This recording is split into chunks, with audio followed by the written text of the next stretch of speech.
دہشت گردی کو دہشت گردی نہ کہیں تو کیا کہیں، یہ کہنا تھا شرجیل انعام میمن صاحب کا۔ لیکن شرجیل انعام میمن صاحب، سوال تو پھر آپ سے یہ بھی بنتا ہے کہ بتائیے دہشت گردی یہ تھی کہ کراچی کے حقوق کی خاطر ایک 70 سالہ بزرگ پرامن احتجاج میں شریک تھے، تو آپ کے محافظین نے اس کے اوپر بدترین تشدد کیا؟ یا پھر دہشت گردی یہ تھی کہ چند نوجوان جو طالب علم تھے اور پرامن احتجاج کو ریکارڈ کرانے آئے تو آپ کی حکومت کی جانب سے ان پہ دہشت گردی کی ایف آئی آر کاٹی گئی؟ اگر یہ ساری چیزیں دہشت گردی کے زمرے میں آتی ہیں تو ذرا آپ یہ بھی بتائیے کہ بی بی شہید کی شہادت پر 27 دسمبر 2007 کو جو کچھ کراچی کی سڑکوں پر ہوتا رہا، ان پر کون سی دفعات لگنی چاہیے؟ بی بی شہید کو شہید کرنے والے دہشت گردوں کو پکڑ نہیں پائی یا شاید پکڑنا ہی نہیں چاہتی۔ اور پھر قوم تو آپ سے یہ سوال بھی کرے گی کہ وہ کون لوگ تھے جن کے تانے بانے پیپلز پارٹی کی قیادت سے ملا کرتے تھے، جن کے خاطر پیپلز پارٹی لیاری جایا کرتی تھی اور جس نے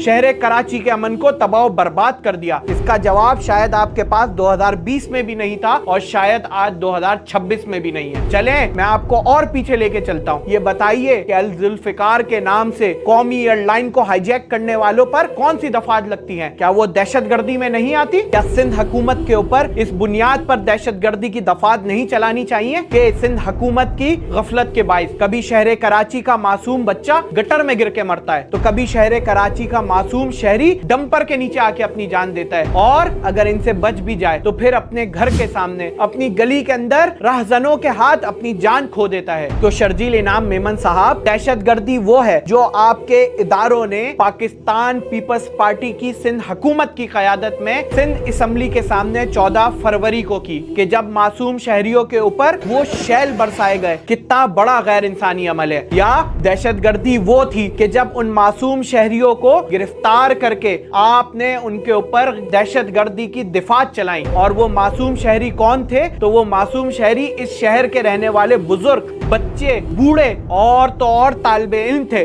جو اپنے حق کی خاطر آپ کے پاس آئے تھے۔ اب یہ سوال تو کراچی کا ہر شہری آپ سے کرے گا کہ دہشت گردی کی مقدمات ان شہریوں پہ چلنی چاہیے یا آپ کی حکومت کے اوپر چلنی چاہیے؟